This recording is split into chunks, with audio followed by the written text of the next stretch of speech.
एक नाशिक न्यूज, प्रेक्षकांचा विश्वास आणि निष्पक्ष पत्रकारितेची ओळख।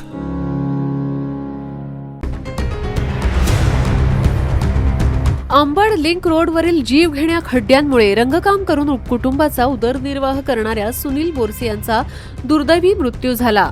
सुनील यांच्या अचानक जाण्यानं 8 जणांच्या कुटुंबावर दुःखाचा डोंगर कोसळलेला असून घराचा एकमेव आधार हरपल्याने कुटुंबासमोर उदरनिर्वाहाचा गंभीर प्रश्न निर्माण झालाय। या पार्श्वभूमीवर बुधवारी सकाळी महापौर हिमागौरी आहेर आडके यांनी अशोकनगर इथल्या बोरसे यांच्या निवासस्थानी जाऊन कुटुंबियांची सांत्वनपर भेट घेतली। यावेळी सुनील यांच्या आई, पत्नी आणि मुलींनी आक्रोश करत आपल्या भावना व्यक्त केल्या।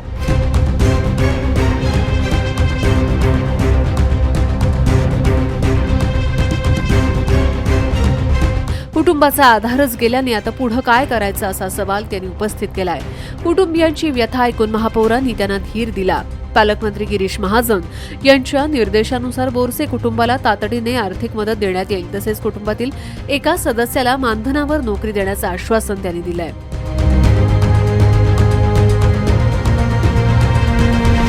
दरम्यान सुनील बोरसे यांच्या मृत्यूला कारणीभूत ठरलेल्या रस्त्याच्या निकृष्ट कामाचीही प्रशासनानं गंभीर दखल घेतली आहे। संबंधित दोषी ठेकेदारांविरोधात मनुष्यवधाचा गुन्हा दाखल करण्याची ठोस भूमिका महापौरांनी घेतली। या भेटीप्रसंगी नगरसेवक विश्वास नागरे, नगरसेविका माधुरी बोलकर, इंदुमती नागरे, सभापती समाधान देवरे, सामाजिक कार्यकर्ते प्रकाश महाजन, वैभव माहिरे यांच्यासह बोरसे कुटुंबीय आणि नागरिक उपस्थित होते। मात्र मदतीच्या आश्वासनाने कुटुंबाला काहीसा दिलासा मिळाला असला तरी सुनील बोरसे यांच्या जाण्याने निर्माण झालेली पोकळी कधीही भरून न निघणारी आहे।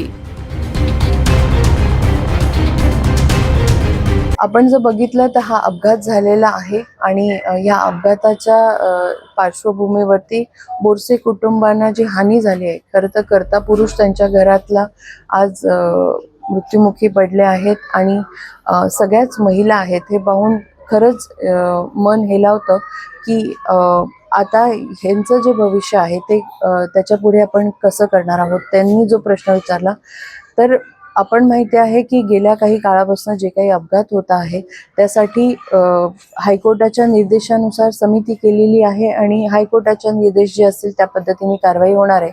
तरी देखील महानगरपालिका ही आपले सगळे लोकप्रतिनिधी आम्ही सर्व संवेदनशीलतेने या सगळ्या गोष्टींकडे पाहतो आहोत।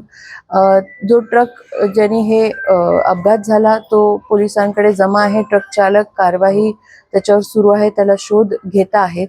पण तत्पूर्वी जे बोरसे आहेत ते स्वतः गाडी चालवत नव्हते, ते मागे बसले होते मित्राच्या 2 व्हीलरवरती आणि त्यांनाही दुखापत झालेली आहे। त्याच्यामुळे त्यांच्या कुटुंबाला नक्की जो काही आर्थिक आधार द्यायचा आहे तो महानगरपालिका म्हणून आम्ही देऊ आणि त्यांच्या ज्या पत्नी आहेत त्यांना देखील मानधनावरती घ्यायचा निर्णय असा आम्ही घेतलेला आहे। लिंक रोड बाबत ठेकेदाराकडून वारंवार निष्काळजीपणा होतोय, ठेकेदाराबद्दल काही कारवाई? नक्कीच आपण बघितलं असेल की CCTV फुटेजमध्ये सगळं कैद झालेलं आहे। पोलीस त्याचं इन्व्हेस्टिगेशन करत आहे। FIR दाखल झालेली आहे। ट्रकच्या खाली येऊन त्यांचा खरा ॲक्सिडेंट झालेला आहे, पण गाडी स्लिप झाली हेही तितकंच खरं आहे आणि त्याच्यामुळे याच्यात कॉन्ट्रॅक्टरची चूक असेल तर त्याच्यावरती सदोष मनुष्यवधाचा गुन्हा दाखल होईल। मॅडम, जे अपघातात मृत्यू झालेले त्यांना आपण 5 किंवा 10 लाख रुपये दिलेले, बरोबर, किंवा देण्याचा आपला मानस आहे? नाही, आपण 5 लाख रुपये सगळ्यांना दिले आहेत। फक्त जे वीर पत्नी होत्या, माजी सैनिक होत्या, त्यांना 10 लाख रुपये दिले, कारण माजी सैनिकांनी त्यांच्या लेटर हेडवर आमच्याकडे ती मागणी केली होती।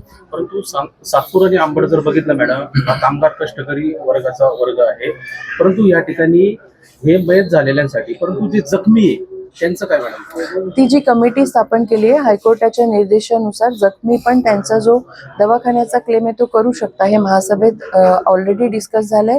तो GR आपण बघू शकता, त्यानुसार कारवाई होईल। आता महापालिका या खड्ड्यांची जबाबदारी कधी स्वीकारणार, काय सांगा? जबाबदारी जी आहे ती घेतलेली आहे, कामं सुरू आहेत, 80% खड्डे बुजलेले आहेत।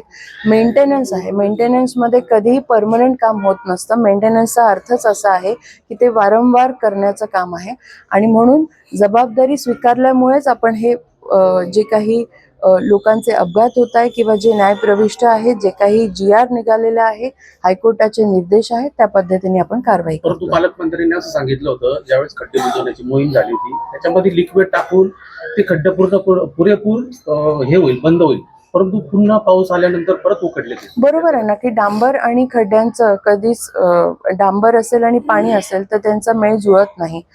कुठलाही पाऊस असेल तर त्या दरम्यान आपण कोणताही रस्ता असा प्लेन करू शकत नाही आणि ही आपली टेक्निकल अडचण आहे. त्यामुळे त्या अडचणीसाठी जरी कोल्ड मिक्स अवेलेबल असलं तरी कोल्ड मिक्स किती वापरावं आणि कोणत्या किती मोठ्या खड्ड्यांसाठी वापरावं याला मर्यादा आहेत आणि त्यामुळे जे तांत्रिक गोष्टी आहेत त्या तांत्रिक गोष्टी त्या पद्धतीनेच मिलिंग मटेरियल असेल किंवा हॉट मिक्स असेल त्यांनी होत आहे. तर ह्या गोष्टींवरती सगळे काम करत आहोत. सर्व नगरसेवक लोकप्रतिनिधी आपण बघत असाल की रस्त्यावरती जिथे जिथे अडचणी येत आहेत तिथे उतरून सातत्याने खड्डे बुजवण्याचं काम हे महानगरपालिका करते आहे आणि त्यावरती आम्ही कंटिन्युअस एफर्ट्स घेतो आहे. ह्या ज्या गोष्टी शहरामध्ये घडत आहे किंवा अंबड सातपूरचा आपण बघितलं असेल, गेल्या आठवड्यामध्ये मी असेल, उपमहापौर असेल, हे उपमुख्यमंत्री साहेबांकडे गेलो आणि नामदार उदयजी सामंत यांना देखील भेटलो आहोत आणि त्यांनी आम्हाला शाश्वती दिली आहे की MIDCचे रस्ते हे प्रामुख्याने त्याच्यासाठी निधी आपल्याला मिळणार आहे आणि त्याचा पाठपुरावा करून आम्ही नक्कीच 40 वर्षापासून जे रस्ते झाले नाही आहे खरं तर सातपूर अंबडचे, त्यासाठी आम्ही प्रयत्नशील आहोत. कॉलनी रस्त्यांसाठी देखील एक विशेष निधी आपण सन्माननीय मुख्यमंत्र्यांकडनं मागणी केली आहे आणि त्याच्यासाठी पण मुख्यमंत्री सकारात्मक आहेत. सातपूर आणि अंबड ह्या रस्त्यांसाठी आम्ही आग्रही आहोत आणि त्याच्यासाठी पण पाठपुरावा आमचा सुरू. ठेकेदारांवरती आता कारवाई चालू आहे. निलंबन करण्याची गोष्ट FIR दाखल झालेले जसं मी तुम्हाला सांगितलं, जसं आम्हाला पोलिसांकडनं अहवाल मिळेल त्यांना काळ्या यादीत टाकण्यात येईल.